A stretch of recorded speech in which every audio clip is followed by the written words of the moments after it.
ચતુર રામ મહારાજનો જય.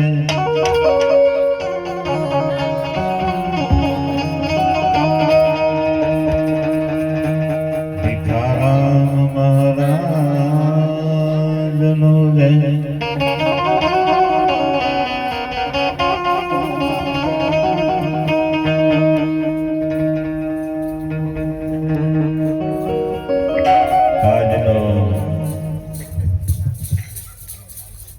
પાવન અને દિવ્ય પ્રસંગ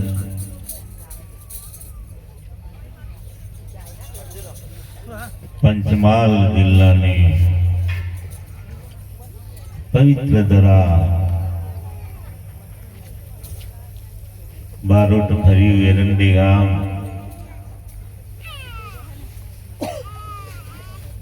જેમના વગણે આજે ઉત્સવ જે ઉજવાઈ રહ્યો છે,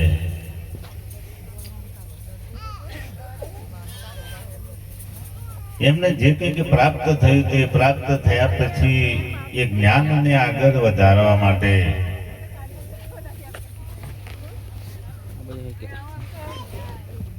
જે કંઈ એમને સોન મળી છે, જે કંઈ અધિકાર મળ્યો છે, એ અધિકાર દિવસને યાદ રાખવા માટે દૂર દૂરથી આપણે બધા એમને આનંદ કરાવવા માટે અહીંયા ભેગા થયા છીએ. પણ હાલણિયા મહિનામાં જન્મેલા એટલે હાલાલ કર્યા ચાલે.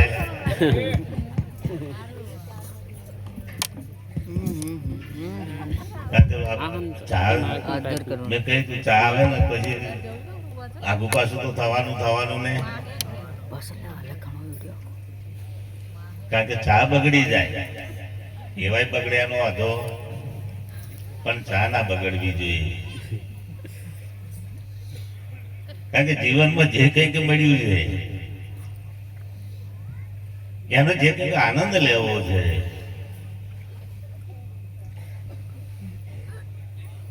જે દેશની અંદર આપણે અહીંયા આવ્યા છીએ, આપણને જે ભૂમિકા મળી છે,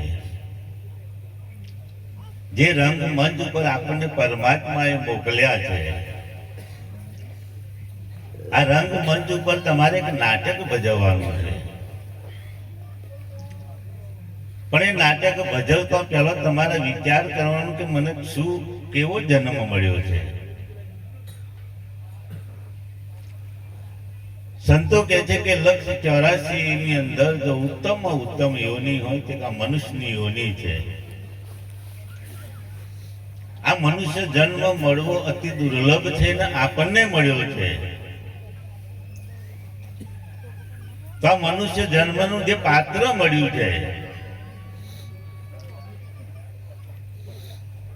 આપણે કહ્યું ને કે ભાઈ માથું મેળવવાનું, માથું એટલે આની અંદર એટલો કચરો ભર્યો છે. સમજણ આવી વિચાર કરતા છે ત્યારથી આ કોમ્પ્યુટર ની અંદર એટલો અસંખ્ય કચરો ભર્યો છે. અડધી રાતે જો કદાચ ચોપ ડબાઈ જાય ને તો ખાટલામાં ઊંઘવા ના દે. ગોધરામ જોયેલું હોય એવું રાતે આગુ પાછું કરે. તો અમારી બાજુ આવ્યા જોયું હોય તો એવું રાતે આગુ પાછું કરે, ઊંઘવા દે. વિચાર કર્યો કે આની અંદર એવી કેવી સમજ શક્તિ મૂકેલી છે. આ કચરામાં કાઢવા માટે એવા કોઈ સંતોની જરૂર છે. એ સંતો તમને ખાલી એક રસ્તો બતાવી દે. એક દ્રષ્ટાંત પેલા કહેતા કે જીન પેદા થયેલું, જીન જેને ઘેર જાય કે તારે કામ બતાવવું પડે તો નવરો પડે તને ખાઈ જાય.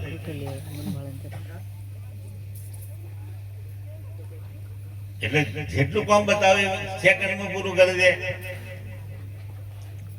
પણ સંત બહુ વિચારવાળા હોય એટલે મોટો થાંભલો ઉભો કરાવી દીધો અને પછી કહ્યું કે તારે ઉપર ચડવાનું ને ત્યાં આવવાનું, ઉપર ચડવાનું ને હું જો સુધી ના કહું તો હજી તારે બંધ કરવાનું. વિચાર સંતોની કેવી બુદ્ધિ છે. ઉપર જવાનું અને નેચે ઉપર જતા સત રાખવી પડે અને નીચે ઉતરતા સત રાખવી પડે. જો આગા પાછળ ટોટિયા ભાઈ જવાના રહે. મારી તો શુદ્ધ દેશી ભાષા છે. આજના આ પ્રસંગને દીપાવવા માટે મારી બાજુમાં વિજાપુર નજીકથી ભીખારામજી મહારાજ અને આ બેન તો બધા ઓળખે, કારણ કે આ બાજુ એમનું પિયર થાય અને અમારી બાજુ હારી થાય. અને પિયર વાળા તો બધા ઓળખે અને આ બાજુ આવે ને પિયર વાળા વધારે મોન આલે. અમારી બાજુ હારી વાળા તો કઈ નહીં, રોટલો ઘડી આલે, મોન આલે, લગન ના કોઈ ના આલે. અને પિયર વાળા તો કેવું કે ભાઈ દીકરી આપણી હારી છે, અહીં આવીને સારું સારું બોલાય. અને અમે જો બૈરોન મોન હોય ને અને અમે આવા ગાતા છીએ, કશું ભણેલો નહીં, એકડોય આવડતો નહીં. પણ તમે જો અત્યારથી ચાલુ કરાવો તો 1 મહિના સુધી ભજન બંધ કરે પણ પૈસા નહીં આવડતા, ગરબા નહીં આવડતા. સિર્ફ ભજન સિવાય બીજી કોઈ વાત. તમે વિચાર કરો કે કેવું જીવન છે. ચોપડી પણ નથી ભણ્યો પણ અહીં તમે જે ભજન બોલો ને ઘેર જતા જતા એમને યાદ થઈ જાય. ભલે 1-2 લીટી આગી પાછી થાય પણ ભજન યાદ થઈ જાય ને થઈ જાય. તો ભણેલો હોય એની પર કેસ કરવાનો. અભણને તમે શું કેસ કરવાના? મને કશું આવડતું નહીં, સહી થાય કે કશું આવડતું નહીં. જોજો તો ખબર નહીં, જે ગાડી પહેરી ખબર નહીં, ચેપા જવાનું તાકે ખબર નહીં. આ ના ભણેલામાં આટલો ફાયદો, અને ભણેલો હોય તો પેલા સહી કરેલું કે ના મને કશું કર્યું નહીં, પણ આ તો એમને છૂટી જાય. એટલે ના ભણવામાં બહુ ફાયદો. તમે જો ગૃહમંત્રી 8મું પાસ છે ગુજરાત રાજ્યમાં, હર્ષ સંઘવી કેટલું 8મું પાસ, પણ એનો પીએ બનવું હોય તો PhD ની ડિગ્રી જોઈએ. પેલા ને હાથ પેલા PhD ડિગ્રી જોઈએ, પેલા 8મું પાસ કરે. આવું રાજકારણ તમે જુઓ તો ખરો. આખી જિંદગી આપણી એમ જતી રહી. તમારે ભૂવો બનવો હોય તો કશું ભણવાનું નહીં. વાહ ભાઈ, ભૂવા બને કશું ભણવાનું. અને અત્યારે એટલી અમારી બાજુ દુકાનો જોરદાર ચાલે, ધમધોકાર ભૂવાની, મેલડીની, મહોણની, સિકોતેરની બધાની ચાલે. ભજન કરવું હોય તો ભણવાનું, બાવા બનવું હોય તો ભણવાનું, મહારાજ બનવું હોય તો ભણવાનું. આ તમને બધા બગાડે બાવાઓ, ગુરુવાઓ, ભુવાઓ, ધુતારાઓ, બમણાઓ. આખી જિંદગી આપણને લૂંટીને લીધા, છાજે ઊંચાવા દીધા. કારણ કે ભગવાને વેચી પેલું બમણ ના આલ્યું. અને આપણે ચોચમણ પેલા છેલ્લે ગયેલા. આપણે જો ક્યાં જવાનું ગયા પેલા જ્યાં તકે આવે તકે એવું કશું નહીં, તકે જે આવે તકે છોચ લઈ જાય. હવે વિચાર કરો, છોચ લઈને આવ્યો, તમારા ખિસ્સામાં ખાલી તો 1000 રૂપિયાની નોટ પડે તો એની હેડ હિસાબ બદલાઈ જાય, એનો લુગડો બદલાઈ જાય, એનું બોલવાનું બદલાઈ જાય. અને જો હોમો આવતા છેદ ના બનતો તો સીધો ઠોચીને જતો રહે. આ 1000 રૂપિયાની ગરબી. અને જો લાખ રૂપિયા હોય તો સીધો ઉપર થઈને નીકળી જાય. 1000 રૂપિયા ઠોકી નીકળી જાય, પણ લાખ રૂપિયા મળે તો ઉપર થઈને નીકળી જાય. અને જો વધારે મળે તો તમને ઉડાડીને જતો રહે.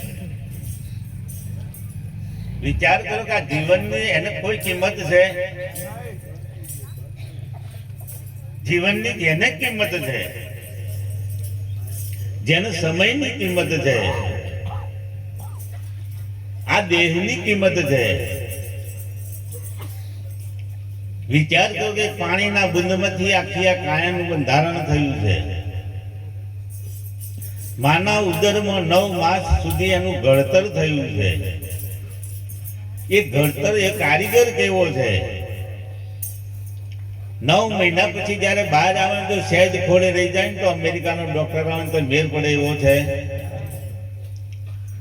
તો વિચાર કરો કે કડિયા કારીગરની કારીગરી કેવી છે. અહીં આયા પછી આપણે એની કિંમત નથી.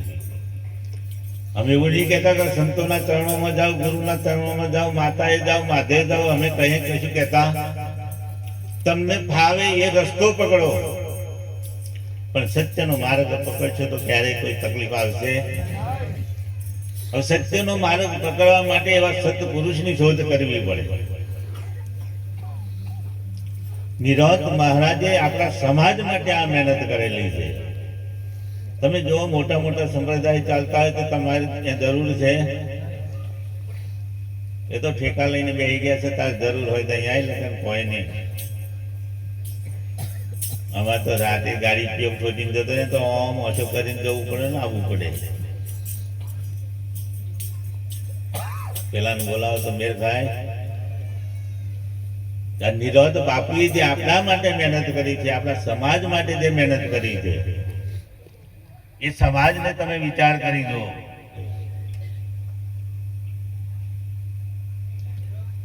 હાવ સહેલામાં સહેલી રીત, કોઈ જાતની ક્રિયાઓ નહીં, કોઈ જાતનું ધ્યાન નહીં, ધારણા નહીં, કશું નહીં કરવાનું.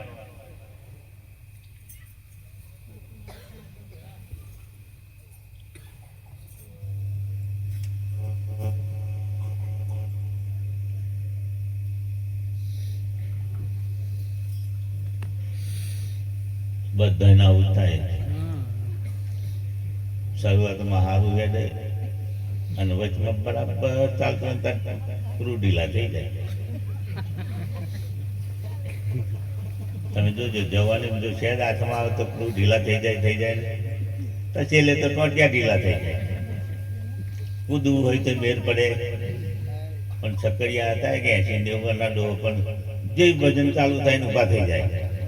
જે ભજન ચાલુ થાય ને ઊભા થઈ જાય. વિચાર કરો કે કેવો પુરુષ. ભજન એક આવડે ને ભજનમાં તમે નાચ્યાવાના એ રહે. એનો આનંદ જ હતો, બસ આનંદ કરવો છે. પણ હવે તો ઘેર ચાની રકાબી હમી ના પીધી હોય ને આગળ નીકળે ઉતરેલી કડી જેવું મોડું લઈને નીકળે. હવે પેલો બચારો હગું કરવા જતો હોય એને અવસકર થાય. હવે ઘેર પેલો ચાહારી નહીં બનિયાલી ને એવો હોત ને નડે નહીં થતું. એટલે ભજનમાં આવો તમારી હાથે તો આ ગોધરો 3 દાડાથી નંધાયો તો 4 દાડાથી, અને ગોધરામાં જઈને 1.5 ગોધરો તમારી હાથે નંધાયેલો. આ મોડવો ગોધરાહી આવ્યો, આ પાછળ અમારા હાથે ચોભા બનાવી એ ગોધરાહી આવ્યું, ગેસના બાટલા ગોધરાહી આવ્યા, રસોડાનો સામાન ગોધરાહી આવ્યા. તમારે આવીને ખાલી જમવાનું. શું કરવાનું? જમતો જમતો કે હા દાટકી આવી બનાવી, અમારે તું દરી વધારે પડી ગયું. અલ્યા તું લાઈન કોકો 2 જણને ખવડાવી તો જો. આખી જિંદગી આપણે લોકોની શું કરીએ? નિંદા. ત્યારે કોઈએ કશું નહીં કર્યું હોય એવો જ વધારે માથાકૂટ કરે. વિચાર કરો, 1 મહિના પહેલા આની મહેનત ચાલુ કરેલી કે મારા ઓગણે જે કોઈ સંતો આવે, મારા ઓગણે જેને મેં માન્યા છે એ માણસો આવે, એમને સહેજ પણ તકલીફ ના પડે. આવે એમના માટે બેસવાનું, જમવાનું, દૂધ, ચા, મોરસ બધું લાઈને તમે વિચારો તમારી હાથે. એને તો એક ભાવ એટલો છે કે મારા ઓગણે આવે અને સંતો ત્યારે નિરાશ ના થાય. ઓગણે બંધાવું પરબડી, લાખો પંખી આવે ને તરી, અને કોક દી આવે હંસો તો મારા ઓગણો પાવન. પણ ભેગા ભેગા કાગડા આવી જાય તો શું કરવાનું? આવી જાય કારણ કે હિમાલય નીકળે તો પછી કાગડા જોયું કે આ લોકો જાય સારી જગ્યાએ, આપણે જઈશું ભેગા ભેગા તો આપણો મેર પડશે. જો એકલા જઈશું તો લોકો ઢેકલા માર્યાવાના રહેવાના. કારણ કે કાગડો હોદે ચોંદું અને ડોક્ટર હોદે મોદું. હવે આ 2 જણા રાહ જોઈને જ બેસી જાવ. દિવાળી પહેલા એમનો જતો રહ્યો ટાઈમ. આ બાજુ નોખે ને નોખે ખબર નહીં, કાગવાસ નોખે હરાદો. તમે વિચાર કરો 360 15 દાડા તો એમના થાય છે ને. વિચાર કરો, ભલે ગમે એવો 15 દાડા તો એમના. આમ તો હોર હરાદો. અને ભલે ને આખી જિંદગી કાગડા ના નાખીએ પણ બાપો મરી ગયો, ડોશી મરી જાય, એ હરાદો તો નેવો પર નોખવું પડે ને. તને ખબર પડે કે મારી માં આવી છે કાગડી થઈ, કાગડો હોય તે મારો બાપો આવ્યો કાગડો. વિચાર કરો, આખી જિંદગી બાપો ના કહે પછી એને કાગડી કેવી પડે. શું કરીએ હે એની ખબર નહીં, શા માટે કરીએ હે એની ખબર નહીં, જીવન જીવવા માટે શું કરવું એની ખબર નહીં. અરે ભજન કરે તો ભજન શું કરવા કરવું એની ખબર નહીં. સંતોના ચરણોમાં જાય ને તો જઈને મારે શું લેવું એની ખબર નહીં. સંતો આખી રાત તમારી જોડે માથા કૂટ કરે તો હવાનું થઈને આખી રાત પેલો મહારાજ હતો કે ડેટી બતાવે, પછી સફરજન બતાવે. ઓને શું કહેવાય? ગજાળો મહારાજ કહેવાય. આખી રાત કે અમને પૂછતો તો મને શું કહેવાય? હવે એ લઈને બેઠો તો એને કશી ગમ હતી. વિચાર તો આ કોકની જોડે આવ્યો હોય, જોરાય આવ્યો હોય, એના વાત સમજાવી છે. જ્યાં સુધી તમને એમ કમ્પ્લીટ ના થાય કે જીવનનું ધ્યેય શું છે, મનુષ્ય તત્વ ક્યારે પ્રાપ્ત થાય. આખી જિંદગી તમે માનવી બનીને ફરો પણ જ્યાં સુધી મનુષ્ય તત્વની પારખ નહીં થાય, મનુષ્ય બનશો નહીં ત્યાં સુધી સત્યનો માર્ગ નહીં જડે. જે સમયે તમને મનુષ્ય તત્વની પ્રાપ્તિ થાય અને સત્યનો માર્ગ જડે તો ચોક્કસ કોઈ સાચો માણસ આવે ને. આ તો મહારાજની વાત નહીં, આ મહારાજ ચતુર મહારાજ છે, બીજો કોઈ છે.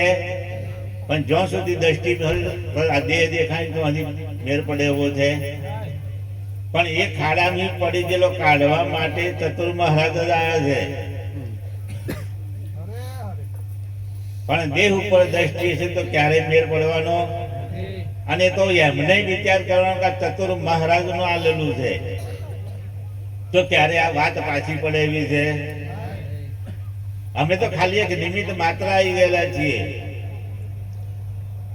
એ ગુરુ મહારાજે કઈ કર્યું છે કે જાઓ એ બાજુ જવાની જરૂર છે, ખાલી આનંદ કરવા માટે અમે તો આવીએ છીએ.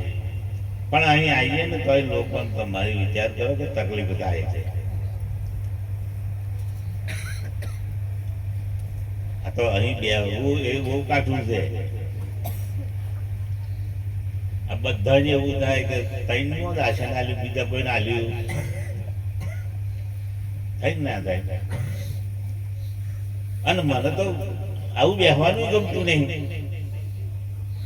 તમે બધા આગા પાછા થાવ, એમ બેઠા બેઠા ટોટિયા આગા પાછા કરો, મોઢા આગા પાછા કરો, અને વરાદન ચોરી બેહાડી દીધા પછી હલાય. જો હજી કન્યા આવે નહીં તો હજી મેર પડે તો એમની બેનપણીઓ ગાવાનું ચાલુ કરે કે થંભી રહો મોયરાની ઉતાવળ સિદ્ધને કરો, હજુ અમારી બેન દાતન કરે. બપોરના 12 વાગે આવ્યા દાતન કરતી હોય તો અહીંયા એનું ઢંગ પડે. પેલી એમની બેનપણીઓને ગમ પડે કે આપણે કોને કહીએ. અમારી બાજુ દાડે જોવા આવે તો 12 વાગે જ પીઠી ચડે, પછી પેલું મોયરામ કે હજુ અમારી બેન દાતન 12-1 વાગે આવ્યા દાતન કરે તો એનો ભલીવાર શું આવું વિચાર કરો. હવે એવી તો લાવવાનો તો છૂટકો જ નહીં. કારણ કે મહિલા બેઠા એટલે તો એમને આવે તો જોવાનો ખર્ચો માથે પડે, ડીજેનો માથે પડે, ઇંગ્લિશનો માથે પડે, આ બધાનો ખર્ચો માથે પડે. હવે આ ખર્ચો માથે ના પડે ને એટલે માથે પડેલી લાવી શું કરવાનું. આખી જિંદગી એના એ કરાવવા. હવે 12 વાગે દાતન કરે ને મરણ તો હજી એના એ જ કરાવવા. પણ એ બેનપણીઓને ખબર પડવી જોઈએ કે આ તો આપણને બધું થાય કરાવવા. પણ વિચાર કરો કે તમે પાણીમાં જાઓ છો બરોબર, તમે કેટલું લઈને જાઓ, તમારા જન્મ કેટલા આવે? તમારો કાકો આવે, તમારો બાપો આવે, તમારો મોમો આવે, તમારો ભાઈ આવે, કોઈ આવે, ફૂવો આવે, ભાઈ બંધ આવે, બધા 2.5 જણને લઈ જવાનું. કેટલા? અને પણ હાથમાં તલવાર લઈને જવાનું. અને પેલી આવે તારે એ એન માન લઈને આવે, એન બુનને લઈને આવે, એન મમ્મીને લઈને આવે. તો તમારે કરતા એ હારી નહીં, તમે તો 2.5 લઈને જાઓ તો તાકાત નહીં તમારા. વિચાર કરો, એ જોગણી છે. ભલે કે હું એકલી આવું છું, પણ આખા સમાજમાં પહોંચી વળ્યું એવું શું ખપ્પર જોગણી છું. શું કે છે? અને ખપ્પર જોગણી એટલે એકલી આવે ને તમારા આખા કુટુંબના વશ કરી નાખે. અરે 18 વર્ષ સુધી એના મા બાપને ત્યાં રહીને તમારે ના આવે તો આખું બધું ભૂલી જાય. 18 વર્ષનું એના મા બાપને ભૂલી જાય, આખો પરિવાર ભૂલી જાય, એની બહેનપણીને ભૂલી જાય.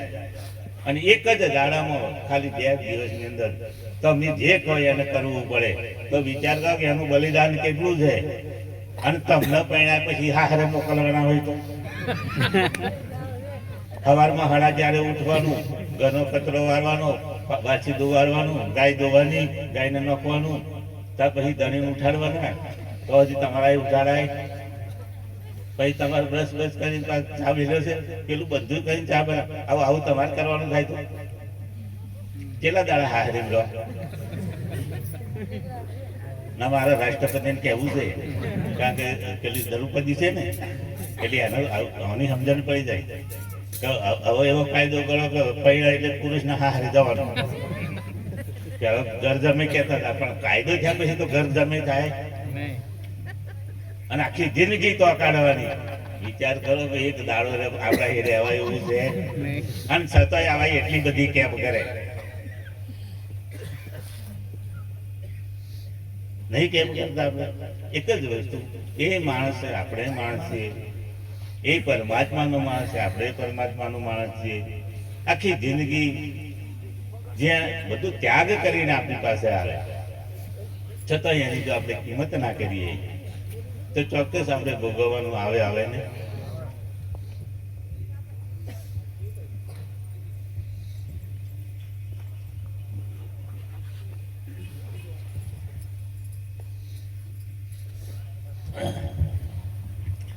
સદગુરુ મહારાજનો જય.